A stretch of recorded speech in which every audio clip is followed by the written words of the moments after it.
Now, the war in Ukraine has certainly led to a focus on nuclear energy. First, there were those concerns when Russian troops seized the infamous decommissioned nuclear plant at Chernobyl.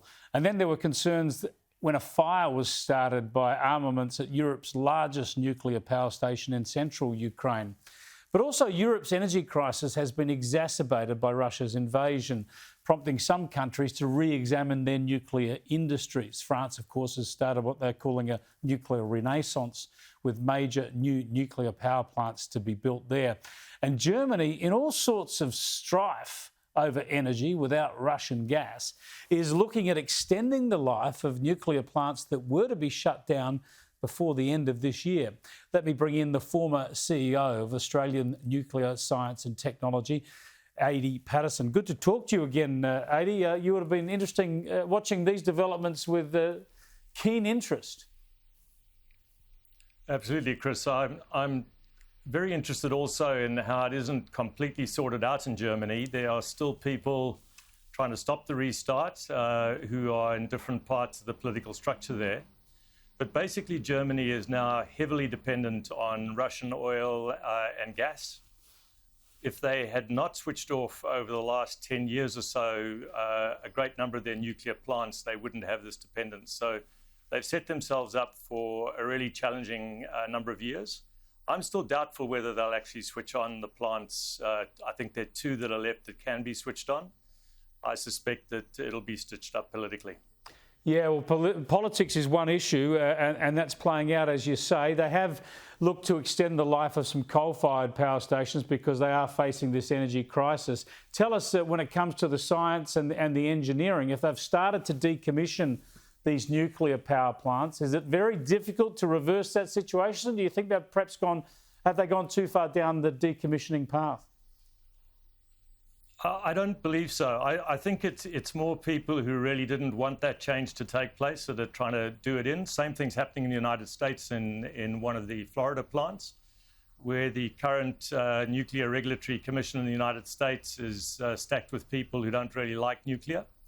And they've asked for new approvals before they switch that plant back on. So there's a long-running history of people undoing the potential benefits of nuclear power. However, you see a country like France transforming itself by agreeing to build a whole raft of new plants, and it already has the lowest carbon electricity in the whole of Europe. So it's a contrast of two different models, one which is really serious about doing something, and others where it's a kind of smoke and mirrors game of shadows. Well, France is already like the energy saviour of Europe because not only is it self-sufficient with its energy needs, it has the sovereign nuclear industry, it also exports a lot of electricity when those other countries, including Germany, need it. Presumably that's only going to increase now that they're looking to build up their nuclear energy industry. It seems so wise because, of course, they want to be low emissions or zero emissions. So it's so wise they're going to be energy independent. Yet Australia is making no progress. It's still illegal to even examine these prospects in Australia. Yeah, we sell about 6,000 tonnes of uranium. We did in the last financial year.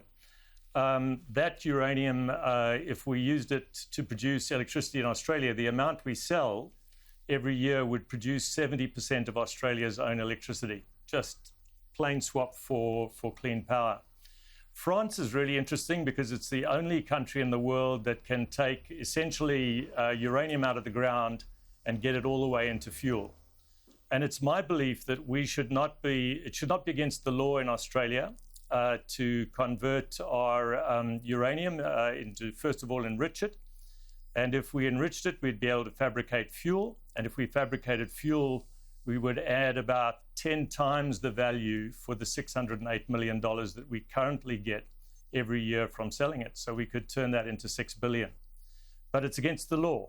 So it's against the law to do any of those steps, which is crazy. In fact, where I'm sitting in New South Wales, it's against the law to put a spade into the ground to look for uranium. And so we're living in a weird situation where the history of nuclear is much more important than the future that it could provide for us. And to create high-quality jobs and secure fuel. It is madness. It will change one day and we'll keep talking about it. Thanks for sharing your insights with us, Adi. Absolutely. Have a good evening.